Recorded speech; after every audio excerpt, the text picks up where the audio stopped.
Pepsi Black from Matt States No Sugar. Pepsi Black time, 18 hours or 6 p.m.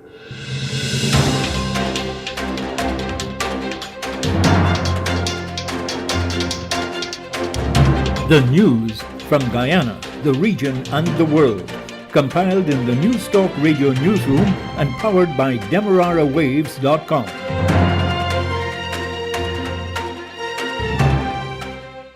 What's the news at 6? I'm Dennis Chabrol. Good evening. First, the highlights. The People's National Congress Reform, PNCR, is slamming the Irfan Ali-led administration for shutting out the opposition from the Natural Resources Fund Board. ExxonMobil plans to drill 20 wells within the next 2 years. Regionally, persons accused of murder in Trinidad and Tobago can now get bail. Antigua and Barbuda is scaling back several of its COVID measures. And we get the latest from the war-torn area of Russia and Ukraine. The details coming up.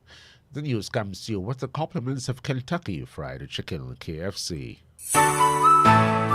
Hate to stand in lines? Don't worry. KFC has got you covered with their drive-thrus, which are open now from 9 a.m. to 10:30 p.m. at Movietown, Vlissingen Road, Mandela Avenue, Reading Hoop, Parika, and the Amazonia Mall. That's right, you can drive through at 6 of their 9 locations. Remember, their current opening hours are 9 a.m. to 10:30 p.m. Go on down and let your taste buds savor the spices today. KFC. It's finger-licking good. And now the news in detail. The People's National Congress Reform, PNCR, has slammed the Irfan Ali-led administration for shutting out the opposition from the Natural Resources Fund's NRF board. That party's sharp reaction came after the governing People's Progressive Party, Civic PPPC, used its majority in the Parliamentary Appointments Committee to outvote opposition nominees for the NRF board and picked Mr. Dunstan Barrow. This has effectively dashed the opposition's hopes of keeping an eye on how the oil revenues will be spent. The PNCR, which is the largest and most influential party in the opposition coalition, says the People's Progressive Party's actions show its total lack of interest in transparency, accountability, and inclusivity. Charging that the PPP continues to strive for political dominance and control, the PNCR is urging Guyanese not to be fooled by the PPP, describing its selectee, Mr. Barrow, as a former PNCR parliamentarian. Instead, the PNCR says the qualifications and expertise of the nominees should matter rather than their political or other affiliation. The PNCR says its nominees included distinguished economics professor Clive Thomas, petroleum engineer Dr. Vincent Adams, attorney at law and chartered accountant Christopher Ram, and economist Elson Lowe. Both Dr. Adams and Mr. Ram were nominated separately by the PNCR and the AFC. President Irfan Ali has recommended that the 15-nation Caribbean Community CARICOM and the Central American Integration System SICA combine their efforts to maximize food production in the region. He also proposes a joint meeting between the Central American Agricultural Council and the CARICOM's Agricultural Ministerial Task Force to marry priorities with what CARICOM leaders have already decided. The areas that you have comparative advantage in are almost identical areas we have identified in CARICOM to boost production and improve competitiveness.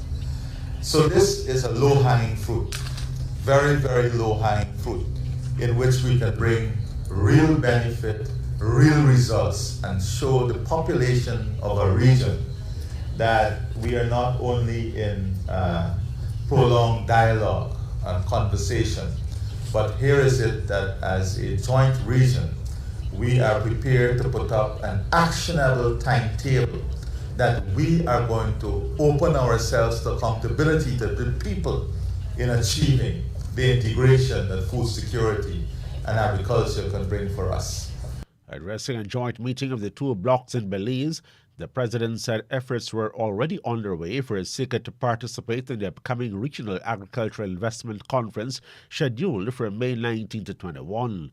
Meanwhile, President Ali and Guatemala's President Alejandro Guillamate Faya have inked a memorandum of understanding for that Central American country to assist Guyana in revitalizing the sugar industry. Guatemala is a major sugar producer from which Guyana had once imported a sweetener for domestic consumption at a cheaper price to allow Guyana to satisfy its export markets and earn vitally needed foreign exchange.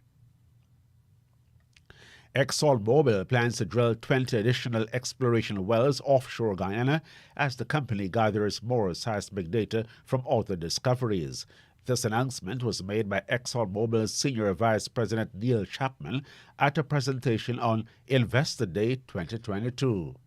Right now, we've said we've got 10 billion barrels, over 10 billion barrels of resource.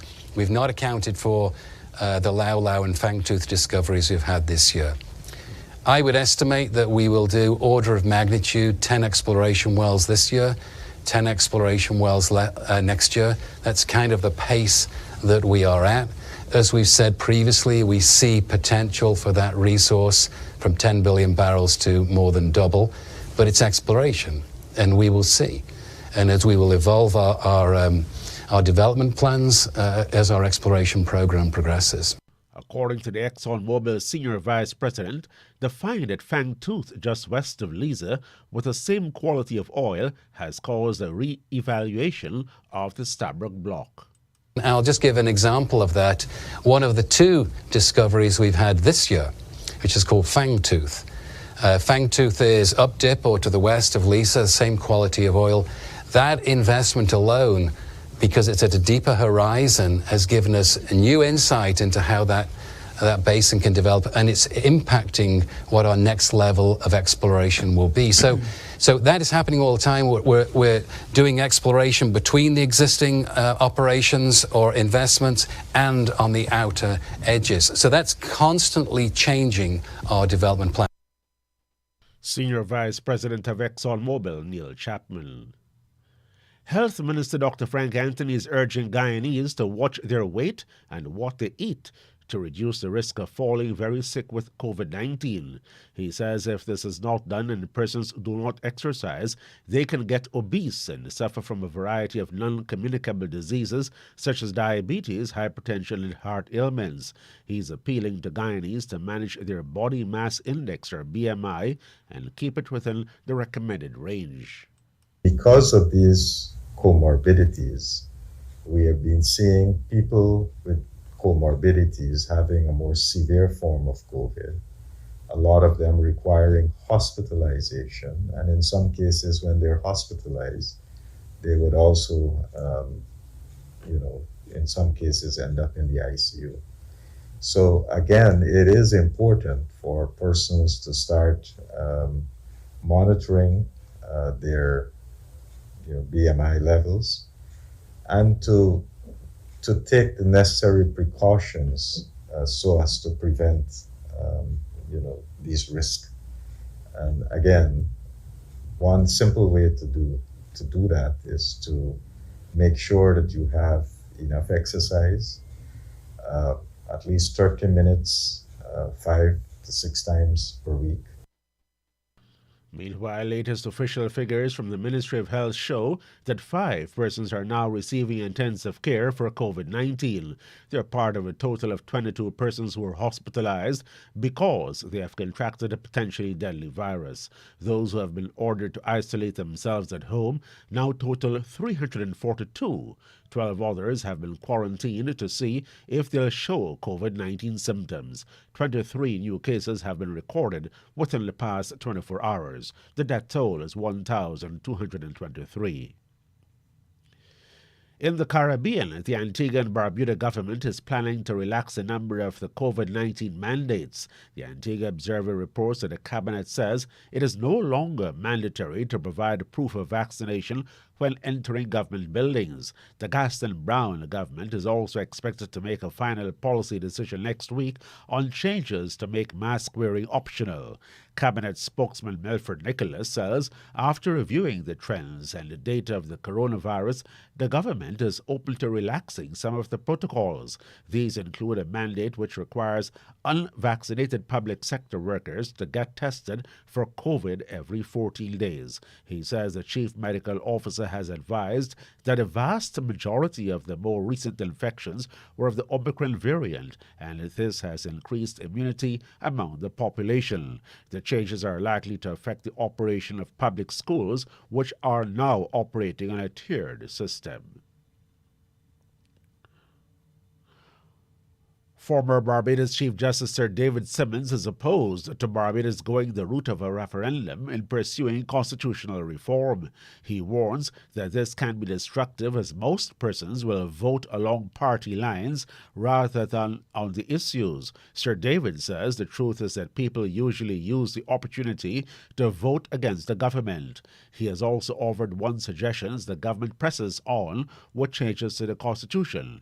Remove the Prime Minister's power to extend the contracts of judges to prevent interference in the judiciary. Sir David expresses the views during a webinar hosted by the Barbados Bar Association in conjunction with the University of the West Indies on the topic Constitutional Reform in Barbados, Lessons from the Commonwealth.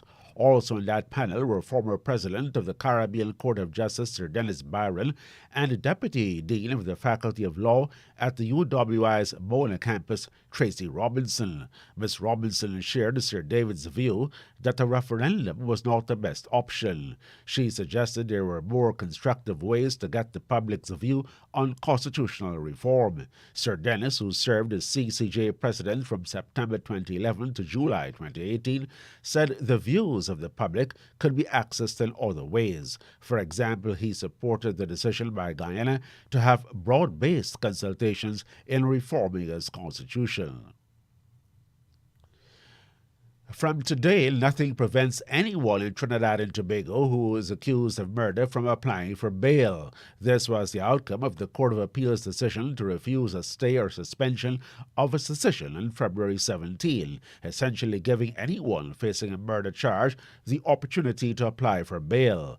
Trinidad Newsday reports that Chief Justice Ivor Archie has already warned that even if 1,000 bail applications were to be filed by next week, they cannot all be heard at once. In refusing the application for the stay suspension, Archie and appeal court judges Maria Dean Armour and Malcolm Holdip said they did not have the jurisdiction to grant one, as it was not a money judgment, nor were there statutory provisions to do so.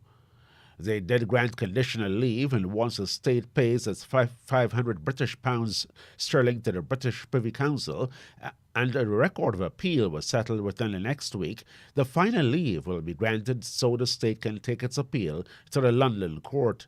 In an oral ruling, Archie said the court had to consider if, when refusing a stay, it would pose a danger to the public, the threat to the rule of law, to concerns of security. But he said it would be inimical to continue to fail to enforce the constitutional rights of citizens when the courts have declared people are entitled to such protection.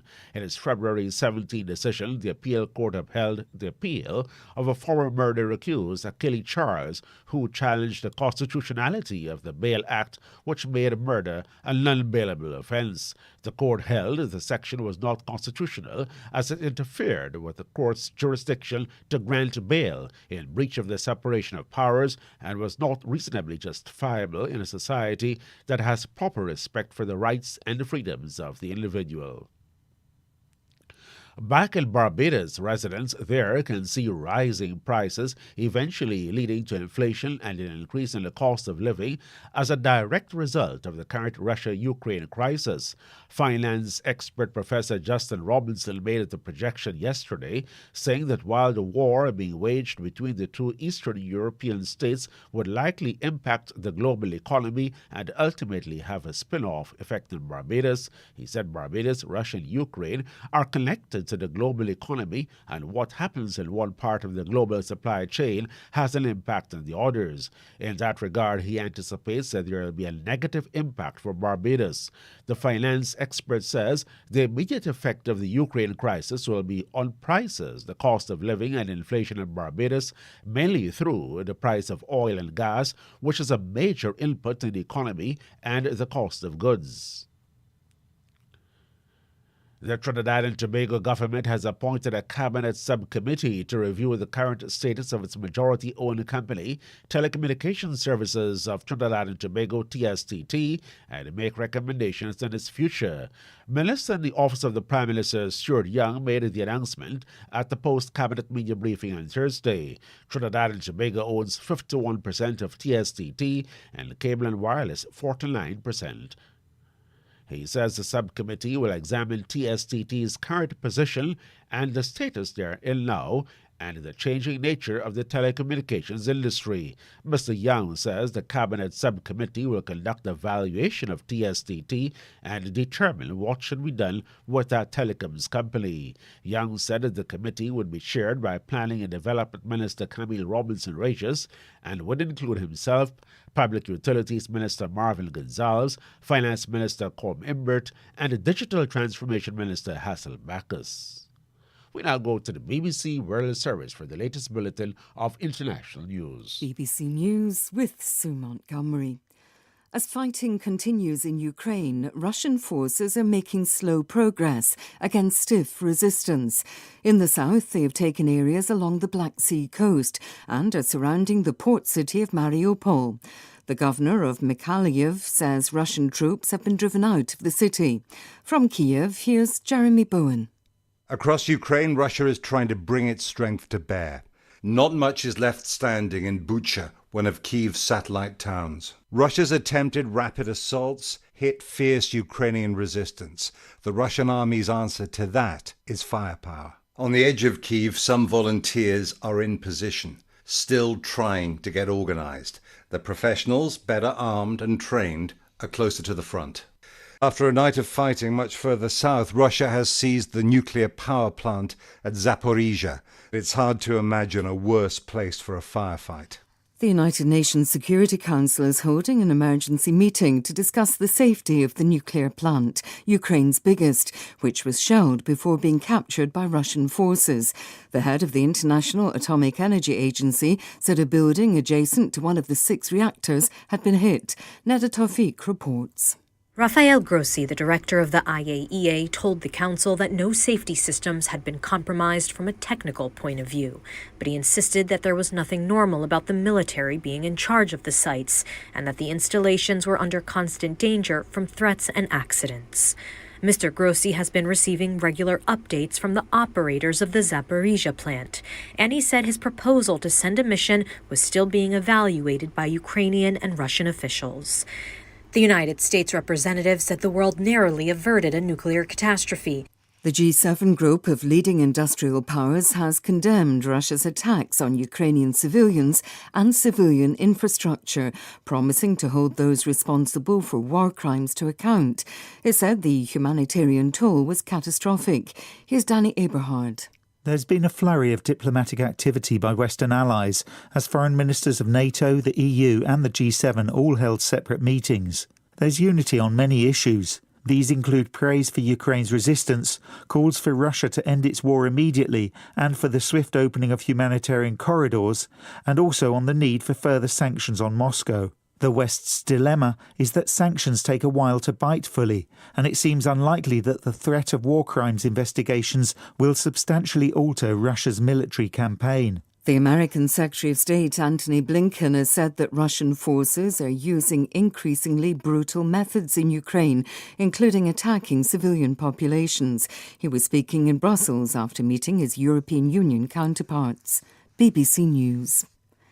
The BBC has temporarily suspended its operations in Russia after new rules were introduced threatening journalists with prison sentences of up to 15 years.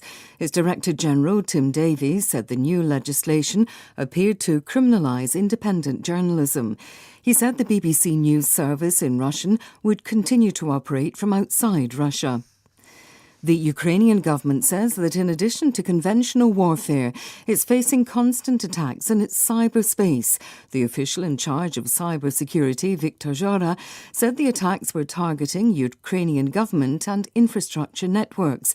He also acknowledged Ukraine had launched its own campaign of cyber attacks against Russia that was supported by several 100,000 volunteers at home and abroad. Joe Tidy reports. We know that there are hacker groups who are hacking Ukraine. We also know that there are a lot of hacking groups attacking Russia as well from inside Ukraine and again around the world. Not to mention, of course, the hacker collective Anonymous have waded in as well. But one thing we haven't really had so far is an insight into what's happening on the ground in Ukraine in terms of cyber. And this was a good insight for us from the deputy chair of the SSS-CIP. And he said that the tactics have changed as well in the last few days. They are no longer just attacking government and military websites. They're also attacking the officials who work for those places as well.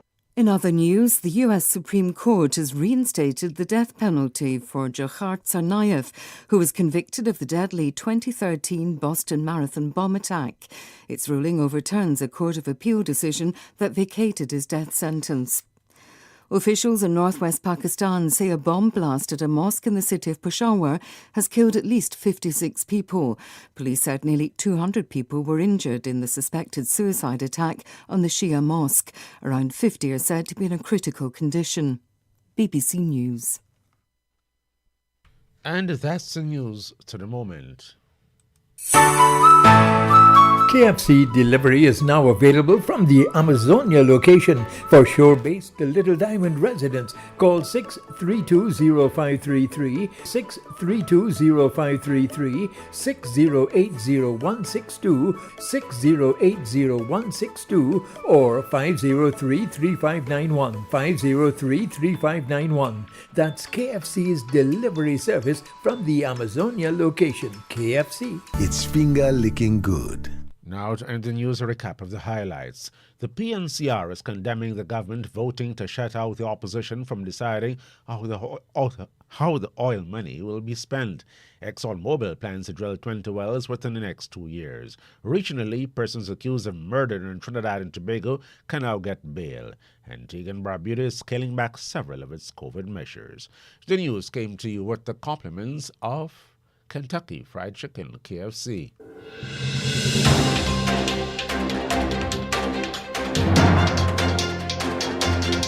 This has been the news, compiled in the News Talk Radio newsroom. For ongoing updates, visit demerarawaves.com, and you can check facebook.com/demwaves and twitter.com/demwaves.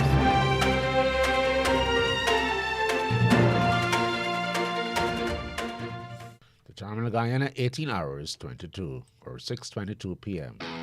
For the toughest jobs, there's only one original motor oil, Valvoline, powering the world's heavy-duty engines in every corner of the world. You can trust the super protection of the original to keep your business moving forward.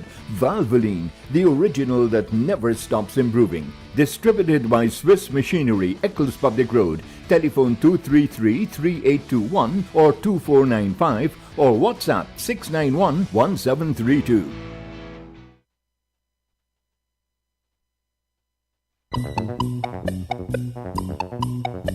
Enjoy Ron's Rendezvous every Friday at 20 hours right here on 103.1 FM.